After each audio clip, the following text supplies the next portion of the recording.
नमस्ते बच्चों। कक्षा 7 विषय विज्ञान और लेसन 14वां है विद्युत धारा व इसके प्रभाव। तो इसका जो एक पार्ट है इसके प्रतीक हैं विद्युत धारा के और उसके बारे में अपने जान चुके हैं। और जो इसका दूसरा पॉइंट है वहाँ से अपने को शुरू करना है। विद्युत धारा का तापीय प्रभाव किसे कहते हैं या तापीय प्रभाव क्या होता है। तो तापीय प्रभाव क्या होता है कि अपने विद्युत का बल्ब को ऑन करते हैं, कुछ टाइम तक वो बल्ब ऑन रहे और उसके बाद अपने उस बल्ब को हाथ से पकड़कर छू सकते हैं, हाथ से पकड़कर उसको उतार सकते हैं क्या? तो नहीं। क्यों नहीं उतार सकते? क्योंकि कुछ टाइम बल्ब ऑन रहने के साथ वह क्या हो गया? गर्म हो गया। तो यह गर्म होना ये क्या है? तापीय प्रभाव ही है विद्युत का। ये क्या है? तापीय प्रभाव ही है। ये 14.2 क्रियाकलाप में आपको इसी के बारे में ही बताया गया है। इसके बाद 14.3 क्रियाकलाप क्या कहता है कि आप कोई भी तार का, नाइक्रोम के तार का 10 सेंटीमीटर का टुकड़ा लेकर इसको 2 किलों के बीच बांध दो। मतलब 1 कील यहाँ है और 1 कील यहाँ है, इसके बीच आप 10 सेंटीमीटर लंबा तार का टुकड़ा बांध दो। तो उसके बाद आप क्या करो, इसमें से इस प्रकार जैसे 2 किलों के बीच तार का टुकड़ा बांध दिया, ये नाइक्रोम का तार का टुकड़ा है और इसमें एक परिपथ बना के इसमें विद्युत धारा प्रवाहित कर दो। और प्रवाहित करने के बाद अब कुछ सेकंड के पश्चात आप फिर तार को पकड़ कर देखने का प्रयास करोगे। तो क्या आप उसको पकड़ सकते हो? तो नहीं, अपने तार को पकड़ नहीं सकते।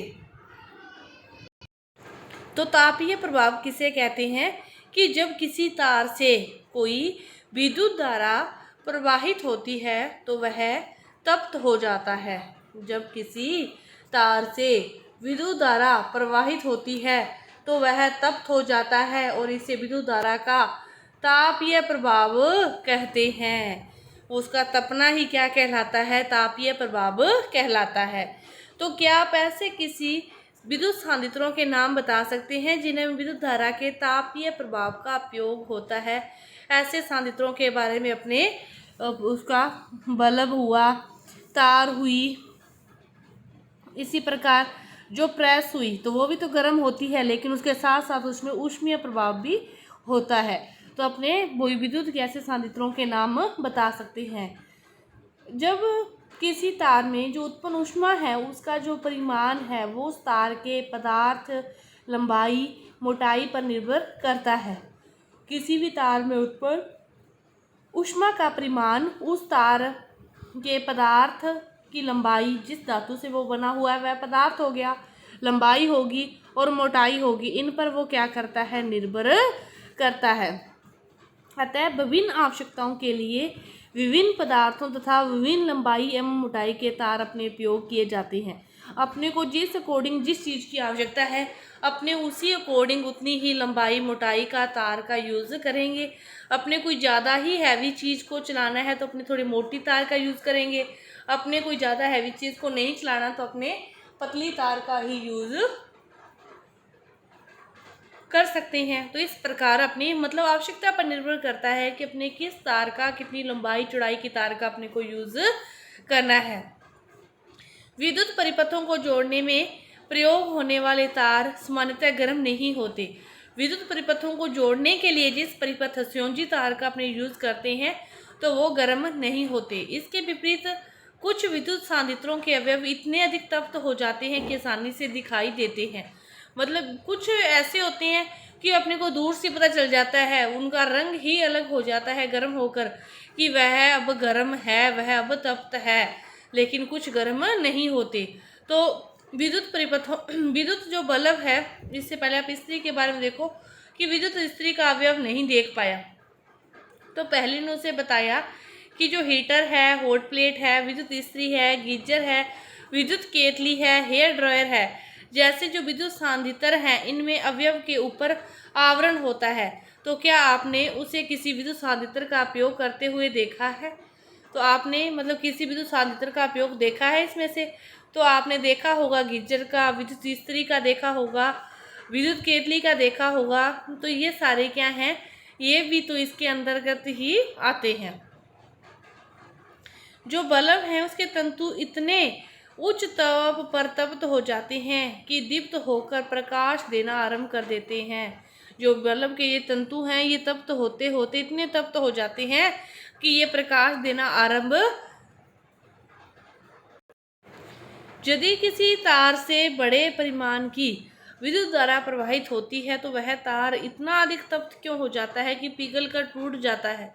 तो उसके जिस चीज़ के लिए मतलब जिस परिमाण विद्युत धारा के परिमाण के लिए उसका यूज़ किया था, तो विद्युत धारा ज़्यादा उच्च होने के कारण वह लगातार तप्त होता होता धीरे धीरे क्या हो जाता है, काफ़ी टाइम के बाद तार को अपने को हर घर के जो वायर है उनको भी चेंज करना पड़ता है।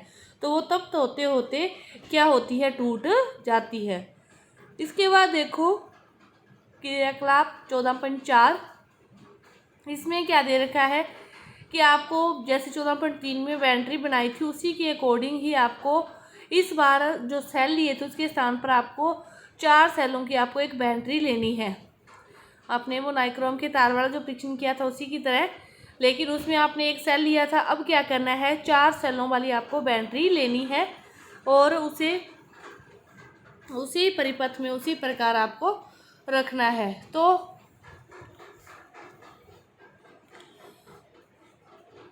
सबसे पहले आप इसके बारे में जानो कि जो प्रकाश उत्पन्न करने के लिए जो ताप दीप्त बल्बों का अपने प्रयोग करते हैं, लेकिन वो बल्ब क्या होते हैं, हमें ऊष्मा भी देते हैं।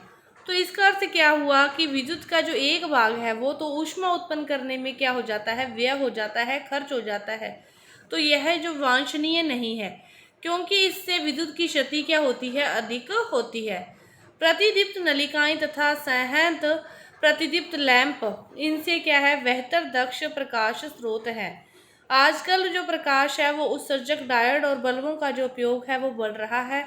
एक निश्चित तीव्रता का प्रकाश उत्पन्न करने के लिए ताप दीप्त बल्बों, प्रतिदीप्त नलिकाओं और सहत प्रतिदीप्त लैंपों की तुलना में एलईडी बल्ब बहुत कम विद्युत का कम उपयोग करते हैं। इस प्रकार एलईडी विद्युत बहुत ही विद्युत दक्ष है और इसलिए इन्हें प्राथमिकता दी जाती है। कि जो उनका एक भाग ऊष्मा में व्यय हो गया वह वांछनीय नहीं है, उससे विद्युत की क्षति होती है और इसीलिए आजकल बल्बों के स्थान पर जो एलईडी बल्ब हैं उनका उपयोग किया जाता है, उन्हें ही प्राथमिकता दी जाती है। जो ऐसे विद्युत साधितर है, गैजेंट है, इसको प्रयोग करने की सलाह दी जाती है जो विद्युत में क्या हो, दक्ष हो। जो भारतीय मानक ब्यूरो है नई दिल्ली, उसने उत्पादों को मानक चिन्ह प्रदान किया है, उन्हें क्या कहते हैं, मार्क कहते हैं, जो कि उत्पादों पर दिए गए विनिर्देशों की अनुरूपता का आश्वासन देता है। कि उन्हीं को वो मार्क कहते हैं जो उत्पादों पर जो निर्देश दिए गए हैं उन्हीं की अनुरूपता का वो क्या दे, आश्वासन दे।